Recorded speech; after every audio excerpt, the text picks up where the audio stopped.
Hello दोस्तों, स्वागत है आपका अपने YouTube channel science math classes में। मैं गिरधारी लाल यादव। पिछले वीडियो में हमने देखो प्रतिरोध के बारे में कंप्लीट पढ़ लिया था कि प्रतिरोध क्या होता है, प्रतिरोध का सूत्र क्या होता है, प्रतिरोध का मात्रक क्या होता है, उसके बारे में हमने कंप्लीट पढ़ लिया था, जो कि आपने पिछले वीडियो में देख लिया होगा कि आवेशों के बहने में जो बाधा उत्पन्न होती है या विद्युत प्रवाह में जो रुकावट उत्पन्न होती है उसी को प्रतिरोध कहा जाता है। और प्रतिरोध का जो सूत्र निकल कर आया था, ओम का नियम आपने पढ़ा था। ओम के नियम में V बराबर में क्या था, RI। तो यहाँ पर जो है वो R तो क्या है, प्रतिरोध है, I क्या है, विद्युत धारा है, और V क्या है, यहाँ पर विभवांतर है। तो यहाँ से जो सूत्र निकल कर आया था वो आया था V/I। तो ये आपने पिछले वीडियो में प्रतिरोध का सूत्र पढ़ लिया था। उसके बाद में हमने प्रतिरोध का मात्रक पढ़ लिया था, और प्रतिरोध का मात्रक क्या होता है, ओम। प्रतिरोध का जो मात्रक है वो क्या होता है, ओम, जिसको किस चिन्ह के द्वारा व्यक्त करते हैं, ये हमने पिछले वीडियो के अंदर पढ़ लिया था। आज हम उससे आगे बढ़ते हैं। आगे आपका जो वीडियो है वो है प्रतिरोधों की निर्भरता, कि प्रतिरोध किन किन बातों के ऊपर निर्भर करता है। तो आज हम जो है वो प्रतिरोधों की निर्भरता के बारे में पढ़ेंगे। तो देखिए प्रतिरोध किस किस बातों के ऊपर निर्भर करता है, तो ध्यान दीजिए। आगे आपका जो पॉइंट है वो है प्रतिरोधों की निर्भरता, कि प्रतिरोध किन किन बातों के ऊपर निर्भर करता है। तो प्रतिरोध जो है वो मुख्यतः चार बातों के ऊपर निर्भर करता है। एक तो चालक की लंबाई के ऊपर निर्भर करता है, एक चालक के अनुप्रस्थ क्षेत्रफल पर निर्भर करता है, एक पदार्थ की प्रकृति पर निर्भर करता है, और एक चालक के ताप के ऊपर निर्भर करता है। तो ध्यान रखना है, आज का आपका जो टॉपिक है वो है प्रतिरोधों की निर्भरता, कि प्रतिरोध किन किन बातों के ऊपर निर्भर करता है। तो प्रतिरोध मुख्यतः चार बातों के ऊपर निर्भर करता है। एक तो प्रतिरोध जो है वो चालक की लंबाई के ऊपर निर्भर करता है, एक जो प्रतिरोध है वो अनुप्रस्थ काट के क्षेत्रफल के ऊपर निर्भर करता है, और एक जो प्रतिरोध है वो पदार्थ की प्रकृति, यानी वो जो चालक है वो कौन से धातु का बना हुआ है, कौन से पदार्थ का बना हुआ है उसके ऊपर निर्भर करता है, और एक जो है वो चालक ताप के ऊपर निर्भर करता है, कि अलग अलग तापमान पर जो है वो धातुओं का जो प्रतिरोध है वो अलग अलग होता है, तो ताप के ऊपर निर्भर करता है। तो हम एक एक निर्भरता विस्तार से पढ़ते हैं। सबसे पहले प्रतिरोधों की निर्भरता जो है वो है चालक की लंबाई पर। चालक की लंबाई, अब देखो चालक की लंबाई के ऊपर प्रतिरोध किस प्रकार से निर्भर करता है। तो अगर एक ही पदार्थ के और एक ही क्षेत्रफल के, क्षेत्रफल से मतलब यहाँ मोटाई से है कि एक ही मोटाई के अलग अलग अगर हम चालक तार लेते हैं, एक ही पदार्थ के और एक ही क्षेत्रफल के, यानी समान मोटाई के, यदि हमें अलग अलग चालक तार लेते हैं, अलग अलग लंबाई के चालक तार लेते हैं, तो उनमें जो प्रतिरोध उत्पन्न होगा वो भी अलग अलग उत्पन्न होगा। कैसे उत्पन्न होगा वो ध्यान दीजिए। जैसे मान लो कि मेरे पास यहाँ पर एक तो ये चालक तार है, और मान लो कि मेरे पास ये कोई दूसरा चालक तार है। इस प्रकार से मेरे पास यहाँ पर दो चालक तार हैं।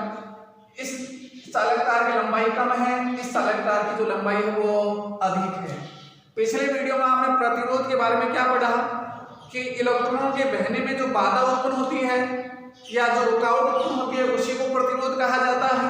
तो जैसे ये जो चालक है इसकी ये जो लंबाई है, तो जैसे मान लो यहाँ से कोई भी इलेक्ट्रॉन है, यहाँ से कोई भी इलेक्ट्रॉन गति करता हुआ आएगा, तो यहाँ पर जो है कम लंबाई होगी तो इसको कम दूरी तय करनी पड़ेगी, कम दूरी तय करनी पड़ेगी तो इसकी रुकावट या बाधा भी कम उत्पन्न होगी, तो यहाँ पर प्रतिरोध भी क्या उत्पन्न होगा, कम उत्पन्न होगा।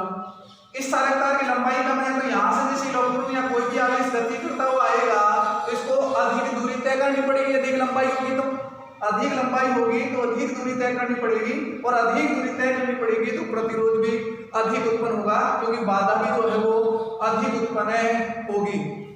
तो ये ध्यान रखना है कि अगर समान मोटाई की और एक ही पदार्थ की अलग अलग लंबाई के चालक तार लेकर अगर उसको विद्युत परिपथ में जोड़ते हैं तो उनमें उत्पन्न होने वाला जो प्रतिरोध होगा वो भी अलग अलग उत्पन्न होगा। अलग अलग उत्पन्न कैसे होगा कि लंबाई और जब ग्राफ खींचते हैं, चालक तार की लंबाई और प्रतिरोध के मध्य जब ग्राफ खींचते हैं तो लंबाई और प्रतिरोध के मध्य एक सीधी रेखा प्राप्त होती है और वो सीधी रेखा ये स्पष्ट करती है कि प्रतिरोध जो है वो चालक तार की लंबाई के समानुपाती होता है। अलग अलग लंबाई की चालक तार लेकर और उनमें उत्पन्न होने वाले प्रतिरोध के मध्य जब हम ग्राफ खींचते हैं तो लंबाई और प्रतिरोध के मध्य जो ग्राफ होती है उसमें एक सीधी रेखा प्राप्त होती है। वो सीधी रेखा ये स्पष्ट करती है कि प्रतिरोध चालक तार की लंबाई के समानुपाती होता है, अर्थात चालक तार की लंबाई बढ़ाएंगे तो प्रतिरोध भी बढ़ जाएगा। जैसे जैसे चालक तार की लंबाई बढ़ती जाएगी वैसे वैसे प्रतिरोध भी बढ़ता जाएगा और जैसे जैसे चालक तार की लंबाई को घटाते जाते हैं वैसे वैसे प्रतिरोध भी घटता जाता है। जैसे अगर हम यहाँ पर ग्राफ बनाएं,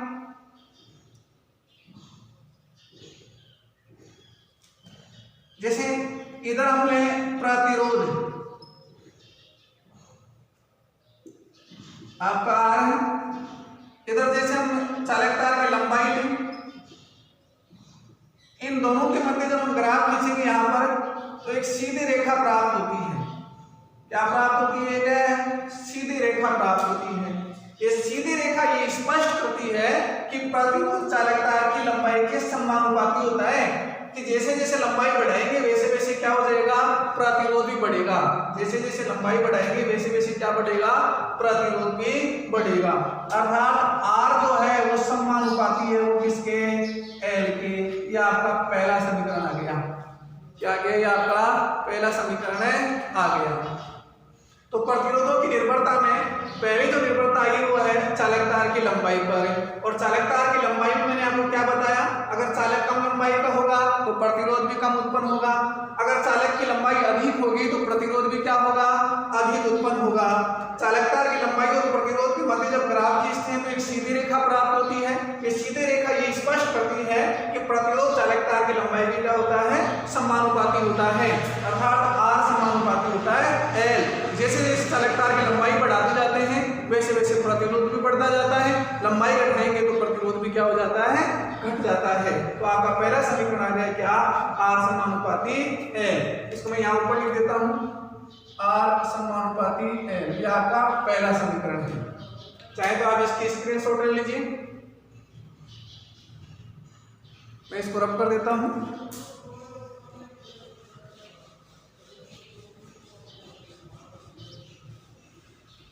इसकी दूसरी जो निर्भरता है वो है चालक के अनुप्रस्थ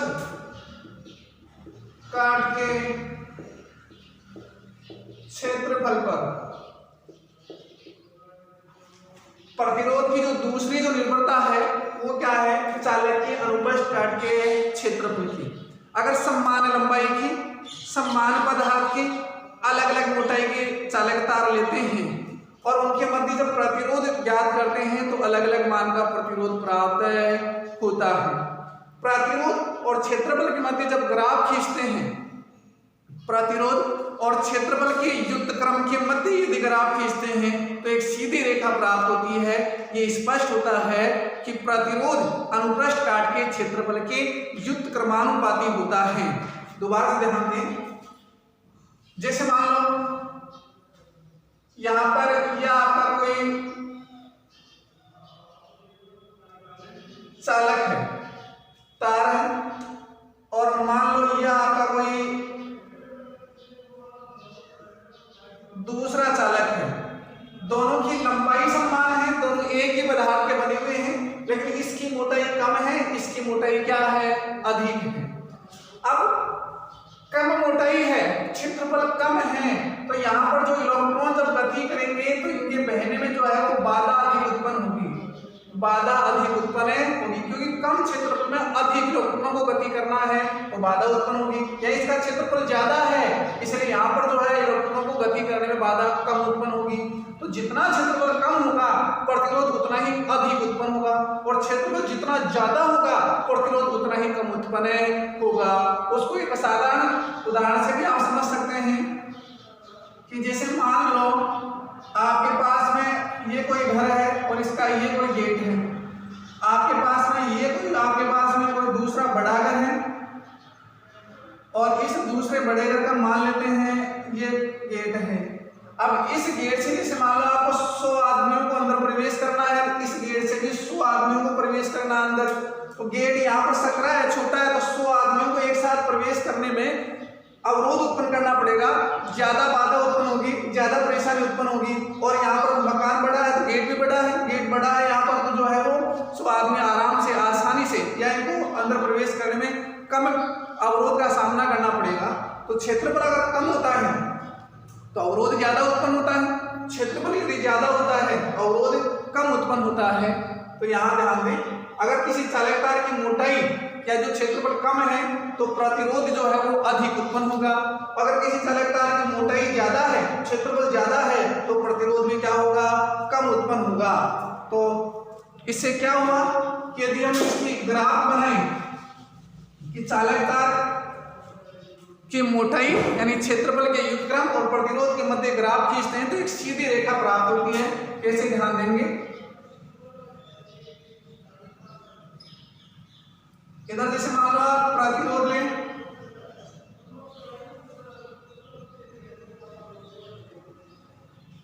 और इधर आप जैसे मान लो क्षेत्रफल लें, और क्षेत्रफल का युग्मक्रम लेना है आपको, उल्टा क्षेत्रफल क्या लेना है, यहाँ पे आपको युग्मक्रम लेना है। इसके मध्य यदि हम ग्राफ खींचते हैं तो एक सीधी रेखा प्राप्त होती है। इसके मध्य यदि हम ग्राफ खींचते हैं तो एक सीधी रेखा प्राप्त होती है।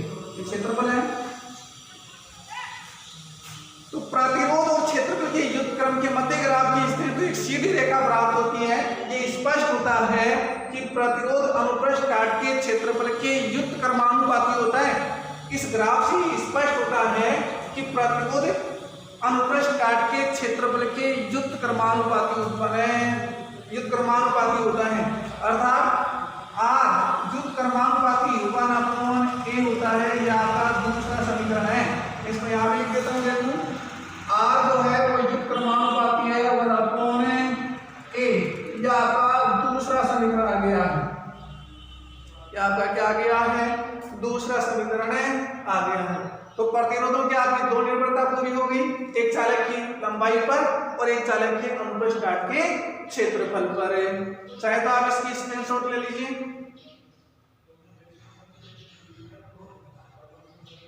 बोर्ड एग्जाम में ये प्रश्न पूछा भी जा चुका है कि प्रतिरोध और क्षेत्रफल के मध्य ग्राफ बनाइए। अब आपको यहाँ पर ये प्रश्न थोड़ा सा कंफ्यूज करेगा। कंफ्यूज क्या करेगा, अगर पेपर में आपको दिया जाए कि प्रतिरोध R व क्षेत्रफल 1/a के मध्य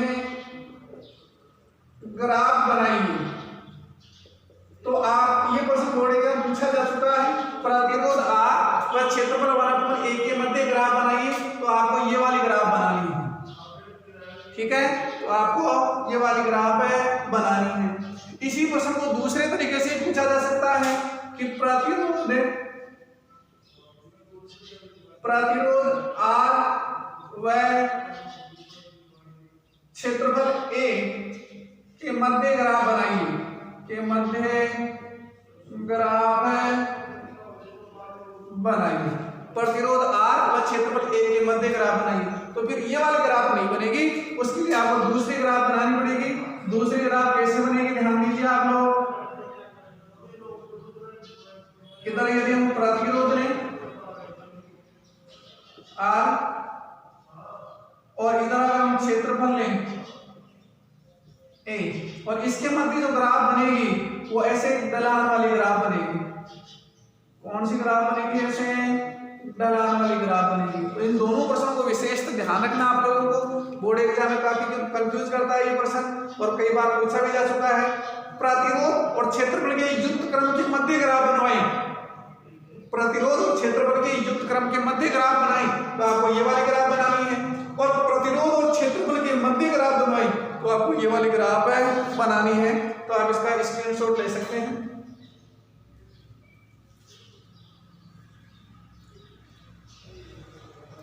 इसको रब कर देता हूं।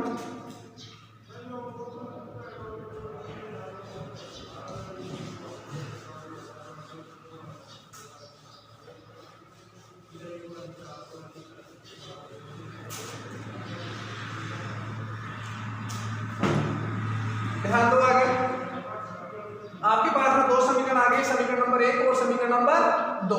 समीकरण 1 व 2 से, समीकरण 1 व 2 से, समीकरण 1 और 2 से क्या सूत्र आ जाएगा आपके, R समानुपाती L अपॉन A। समीकरण 1 और 2 से निकल कर क्या सूत्र आएगा, R समानुपाती L अपॉन A। इसका मतलब क्या हुआ कि ये जो प्रतिरोध है वो लंबाई के समानुपाती है और क्षेत्रफल के युक्त क्रमानुपाती है। प्रतिरोध जो है वो लंबाई के समानुपाती है और क्षेत्रफल की क्या है, युक्त क्रमानुपाती है। यहाँ से जैसे हम समानुपाती का चिन्ह हटाएंगे तो क्या आएगा, R बराबर में कि L अपॉन A। क्या आपके प्रतिरोध का चौथा सूत्र आ गया है। प्रतिरोध का कौन सा सूत्र आ गया है, चौथा सूत्र आ गया है। जैसे यहाँ समानुपाती के चिन्ह को हटाएंगे तो R बराबर में क्या आएगा, K L अपॉन A। यहाँ पर यह आपका जो K है वो नियतांक है, यहाँ पर K क्या है, नियतांक है, जिसे चालक का विशिष्ट प्रतिरोध या प्रतिरोधकता कहते हैं। जिसे क्या कहते हैं, चालक का विशिष्ट प्रतिरोध, विशिष्ट प्रतिरोध या प्रतिरोधकता कहते हैं। ये ध्यान रखना। समीकरण नंबर 1 था R समानुपाती L, समीकरण नंबर 2 था R युक्त क्रमानुपाती 1/A है, अर्थात लंबाई के समानुपाती है प्रतिरोध और क्षेत्रफल के युक्त क्रमानुपाती है। जैसे समानुपाती के चिन्ह को हटाया तो क्या आया, R बराबर में KL अपॉन A। के यहाँ पर क्या है, नियतांक है, जिसे चालक का क्या कहते हैं, विशिष्ट प्रतिरोध या प्रतिरोधकता कहते हैं। तो ये आपके सामने यहाँ पर प्रतिरोध का जो है वो कौन सा सूत्र निकल कर आ गया, चौथा सूत्र निकल कर आ गया। पहला सूत्र तो आपने क्या निकाला था, मैं यहाँ लिख देता हूँ, देखो पहला सूत्र तो क्या था, R बराबर में V अपॉन I ओम के नियम से। ये पहला सूत्र तो किससे आ गया था, ओम के नियम से। दूसरा जो सूत्र था वो था आपका R1 बराबर में R1 plus R2 plus R3। यह आपका था प्रतिरोधों के श्रेणी क्रम संयोजन से। ये किससे था, प्रतिरोधों के श्रेणी क्रम संयोजन से। तीसरा जो सूत्र निकल कर आया था वो 1/R बराबर में 1/R1 plus 1/R2 plus 1/R3। और ये जो तीसरा जो सूत्र निकल कर आया था वो किससे निकल कर आया था, प्रतिरोधों के समांतर क्रम संयोजन से। और ये जो चौथा जो सूत्र है आपका R बराबर में KL अपॉन ये प्रतिरोधों की निर्भरता से। तो ये अलग अलग सूत्र हैं, गणित वाले क्वेश्चन जब हम हल करेंगे तो उनमें काम आएंगे, इसलिए आपको सारे सूत्रों को अच्छे से याद रखना है। ठीक है, मैं इसको रख कर देता हूँ थोड़ा सा।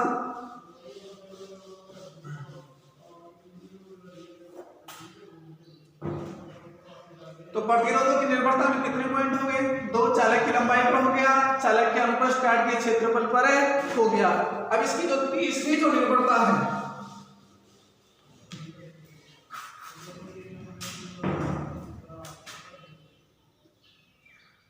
तीसरी जो निर्भरता है वो है पदार्थ की प्रकृति पर। पदार्थ की प्रकृति पर तीसरी इसकी जो निर्भरता है वो किस पर है, पदार्थ की प्रकृति पर। देखिए कोई भी प्रतिरोध है वो पदार्थ की प्रकृति पर किस प्रकार से निर्भर करता है कि हम समान लंबाई की, समान मोटाई की अलग अलग पदार्थ के चालक तार लेकर उन्हें अगर हम विद्युत परिपथ में जोड़ते हैं तो उनमें अलग अलग प्रतिरोध उत्पन्न होता है। जैसे मान लो कि एक तो हमें सोना, चांदी, एल्यूमिनियम, सोना, चांदी, एल्यूमिनियम, तांबा, ऐसे अलग अलग धातुओं के चालक तार लेते हैं जिनकी लंबाई भी समान है और जिनकी मोटाई भी समान है। सोना है, चांदी है, एल्यूमिनियम है, तांबा है, अलग अलग पदार्थ के अलग अलग धातुओं के चालक तार लेते हैं जिनकी मोटाई भी समान है और जिनकी लंबाई भी क्या है, समान है। अब इन चारों चालक तारों को जैसे हम विद्युत परिपथ में जोड़कर इनका प्रतिरोध ज्ञात करते हैं तो अलग अलग प्रतिरोध उत्पन्न होता है। यहाँ पर जो एल्यूमिनियम है, यहाँ पर जो एल्यूमिनियम है इसमें सबसे अधिक प्रतिरोध उत्पन्न होगा और चांदी में जो है वो सबसे कम प्रतिरोध उत्पन्न होगा। तो ध्यान रखना है, यहाँ प्रतिरोध का जो क्रम होगा, प्रतिरोध का जो क्रम होगा वो क्या होगा, सबसे कम जो प्रतिरोध उत्पन्न होगा वो किसमें होगा, चांदी में। चांदी जो है वो विद्युत की सबसे अच्छी सुचालक धातु मानी गई है, तो सबसे कम जो प्रतिरोध उत्पन्न होगा वो किसमें होगा, चांदी में। उसके बाद में जो सबसे कम उत्पन्न होगा वो तांबा, उसके बाद में सबसे कम उत्पन्न होगा वो सोना, और उसके बाद में जो सबसे कम उत्पन्न होगा वो होगा एल्यूमिनियम। क्या होगा, एल्यूमिनियम। ठीक है, क्योंकि प्रतीक चिन्ह तो आपको आती होंगी। चांदी का जो सिल्वर होता है Ag, तांबा का जो है वो कॉपर होता है, सोना का जो है Au होता है और एल्यूमिनियम का Al होता है। ठीक है, ये इसके प्रतिरोधों का क्रम है। कई बार पूछ लेते हैं कि प्रतिरोध का क्रम लिखिए कि किसमें कम उत्पन्न होगा और किसमें ज्यादा उत्पन्न होगा। कई बार चालकता का क्रम भी पूछ लेता है, चालकता का क्रम। और चालकता का जो क्रम है वो प्रतिरोध का जस्ट उल्टा होता है। चालकता का जो क्रम है वो प्रतिरोध का जस्ट क्या होता है, उल्टा। जैसे चांदी में सबसे कम प्रतिरोध उत्पन्न हो रहा है तो इसमें जो चालकता इसकी क्या होगी, सबसे ज्यादा होगी, तो इसका उल्टा हो जाता है कि जैसे Ag है इसकी चालकता सबसे ज्यादा होगी, फिर उससे कम कॉपर की होगी, उससे कम सोने की होगी, और उससे कम जो है वो किसकी होगी, एल्यूमिनियम की होगी। तो ये आपका तीसरा था पदार्थ की प्रकृति पर। किस पर है, पदार्थ की प्रकृति पर है। तो आपकी 3 निर्भरताएं क्या हो गई हैं, कंप्लीट हो गई हैं। आप इसकी स्क्रीनशॉट ले लीजिए।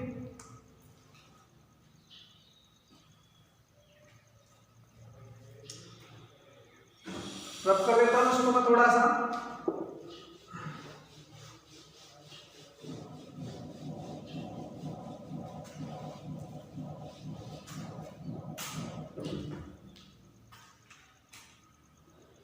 नंबर 4 जो निर्भरता है वो है चालक के ताप पर। चालक के ताप पर, या ये कह सकते हैं ताप पर निर्भरता। चालक के ताप पर, या ये कह सकते हैं ताप पर निर्भरता। अब प्रतिरोध ताप के ऊपर कैसे निर्भर करता है वो देखिए कि जो धातुएं होती हैं उनका ताप बढ़ाने पर प्रतिरोध भी बढ़ता है। धातुओं का ताप बढ़ाने पर प्रतिरोध बढ़ता है।